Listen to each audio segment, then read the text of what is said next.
Well, okay. Got some charcoal here or something.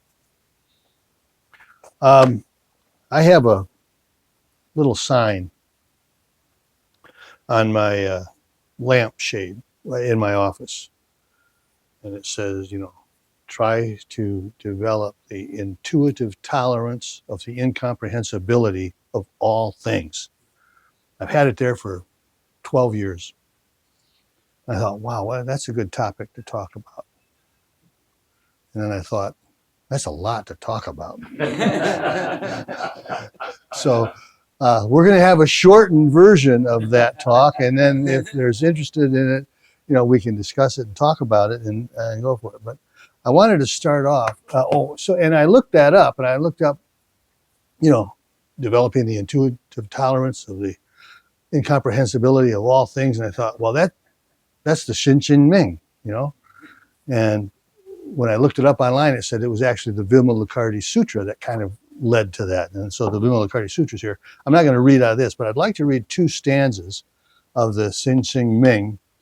And just put your hands in Hop Chong, please. This is from the Sutra, the Shin Ming. The great way is not difficult for those who have no preferences. Let go of longing and aversion, and it reveals itself. Make the smallest distinction, however, and you are as far from it as heaven is from earth. If you want to realize the truth, then hold no opinions for or against anything. Like and dislike is the disease of the mind. When the deep meaning of the way is not understood, the intrinsic peace of mind is disturbed. As vast as infinite space, it is perfect and lacks nothing. Indeed, it is due to your grasping and repelling that you do not see the things as they are. Do not get entangled in things. Do not get lost in emptiness. Be still in the oneness of things, and dualism vanishes itself. There is but one Dharma, not many. Distinctions arise from the clinging needs of the ignorant. Using mind to stir up the mind is the original mistake.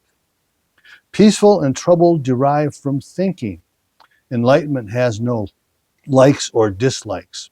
All dualisms come from ignorant inference. They are like unto dreams of flowers, or they are like unto dreams or flowers in the air. The foolish try to grasp them. Gain and loss, right and wrong. Abandon all such thoughts at once. If the eye never sleeps, all dreams will naturally cease. If the mind makes no discriminations, all things are the way they are, of one essence. To understand the mystery of this one essence is to be released from all entanglements. When all things are seen without differentiation, you return to the origin and remain what you are. Thus ends the reading. Now, I looked at that and I thought, that's a pretty tough reading. It's a tough reading for me. I don't know about all of you all, but it gets you thinking. And I wanted to talk about that a little bit, about that and about the what you find in the Vimalakirti, which is another.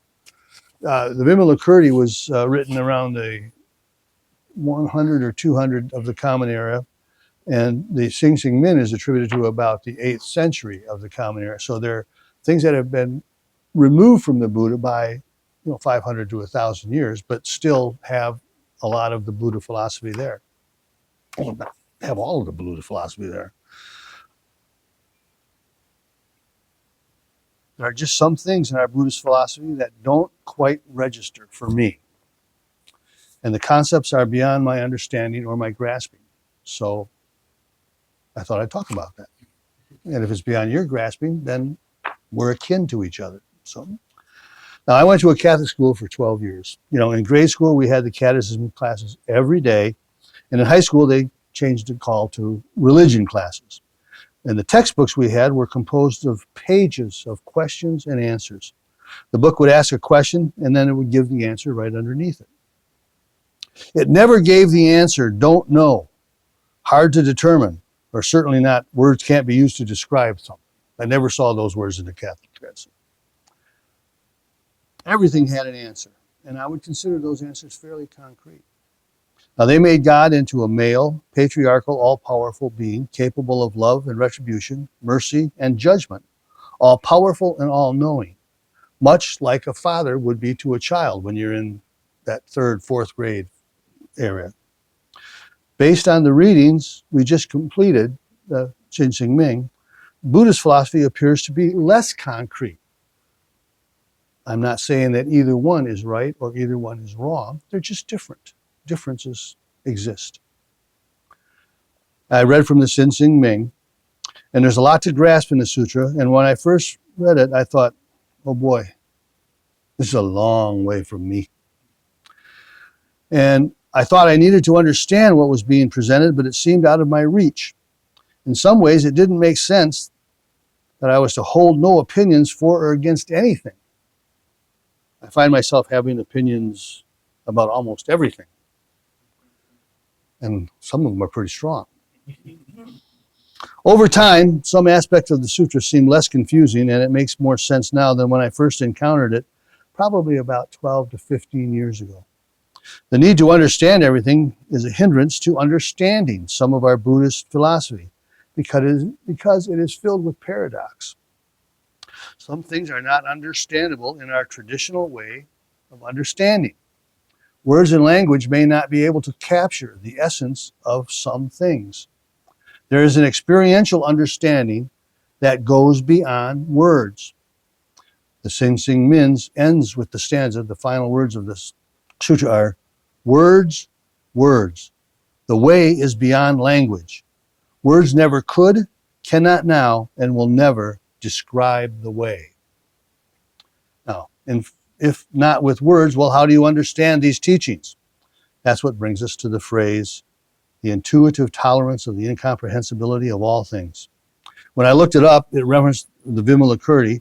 The Vimalakirti Sutra is also known as the doctrine of the emancipation beyond comprehension. Kind of saying the same thing. And so I read a lot of these this week, of course, trying to get ready for here, and it's interesting. Now, the Vimalakirti, and they address the ideas that everything is one, all is one. There's no dualities, and I live in a world that's full of dualities sometimes, and I have to think about this stuff, and other than just words. We have to pick and choose, and if we have to pick and choose, we're not following the path. So where am I going with all of this? Well, Buddhism calls for faith. Now, the faith component is not a faith in a deity, but faith in the mind's ability to find awakening. We can all be awakened. Sometimes I wonder if I'll ever be awakened, and sometimes I think, oh, I'm a little bit awakened. Awakening is relative, I suppose. Now, it is the faith that the mind's ability to grasp oneness. Faith in the mind's ability to grasp the dualism and the non-dualism concepts as one thing and not two things. We're told by the Buddha to question everything, even that which is presented by our teachers. That's you. By our readings, what we read. Even the Buddha himself said, he talks about experiential learning, of experiential understanding that cannot be captured by words or language. All of this points to the concept of a don't know mind. And a don't know mind is big in our Korean tradition. If you are reading a lot about the Korean tradition of Buddhism, you'll find that don't know mind is in a lot of places. Now, both sutras, the Xinxing Ming and the Vimalakirti Sutras, call for holding of all opinions lightly. Open mind, or beginner's mind, as Suzuki says, is open to all possibilities, but a closed mind, or the mind of the expert, or the mind of one who knows, is not open to other possibilities. There can be a superficial nature of views and opinions that interfere with openness and real understanding. There is the world as it is, and then there's the world that we see, and they're not the same. When you look at somebody, you see their form. I see a lot of form here, everybody's form. But form is impermanent. Now, do I see impermanence when I look at all of you? Well, not first off. I mean, I don't look at you and think, well, boy, you're impermanent. But we should. That's what it's saying. We should look at everything. If everything's impermanent, you better take advantage of it now because it's going to go away. It's going away, folks. Everything is going away. If you don't see water, sunshine, calcium, phosphorus, magnesium, sodium, potassium, sulfur, well, you don't see reality. We have words that help us get through all of that stuff so we can make decisions quickly. But when you really see, you see everything. If you don't see ancestors when you see someone, you don't see reality. You see a relative reality, but not an absolute reality. Relatively, you know I'm here. I'm here. But absoluteness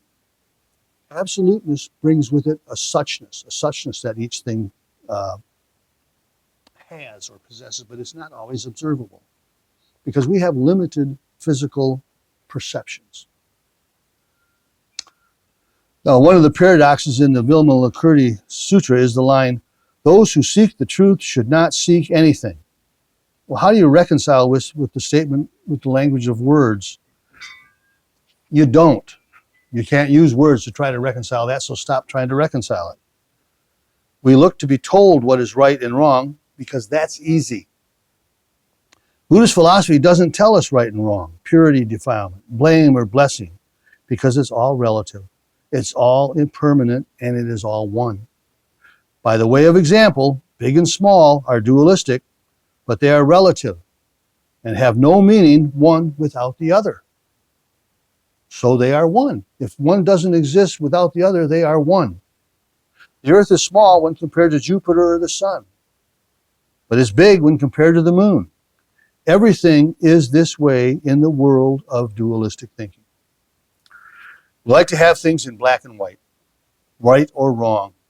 This brings with it no uncertainty. Uncertainty can make us feel kind of anxious. We are right. We feel when we have black and white, we feel we are right. We feel we are in charge. We think we control things. All this is an illusion. When you realize you can't even control your thoughts or your health, then the lack of control you have in the universe is recognized and you can let it go. Letting go, that's pretty tough. Holding on to anything brings with it the suffering or dukkha as put forth in the Four Noble Truths. Now, an online overview of this intuitive tolerance of the incomprehensibility of all things says it's much better than I can, so let me read that. The incomprehensibility of all things embraces the inherent mystery of reality. It suggests that ultimate truth cannot be understood through intellectual analysis alone, but rather through a direct, intuitive experience. Letting go of control represents a shift from trying to master or solve the universe to participating in it, acknowledging that the existence is fundamentally unfathomable. Not knowing can be a higher form of knowledge. Essentially, it is the cultivation of peaceful, curious, and open stance towards existence, towards all existence. Letting go of the anxiety of needing to understand everything. Now, the Sin Ming puts forth the principle of oneness. It warns against dualities. Our lives are filled with dualities because of our perceptions, our judgments, our experiences. We can go beyond appearances. The paradox in the sutra begins in the first stanza when it says, "The great way is not difficult." Then it lists the ways for which there are things that are extraordinarily difficult. Make the smallest distinction, however, and you are as far from it as heaven is from earth. Many of my distinctions are far from heaven and earth, I think. So just thinking about the political divisions in our country brings forth, a bunch of opinions and distractions and distinctions. So where do we go from here? We don't go anywhere. We stop. We stop trying to grasp and let things just kind of unfold. It won't be overnight, but maybe some point you'll feel that you're a little further down the road of seeing things as they really are and not as you perceive them to be.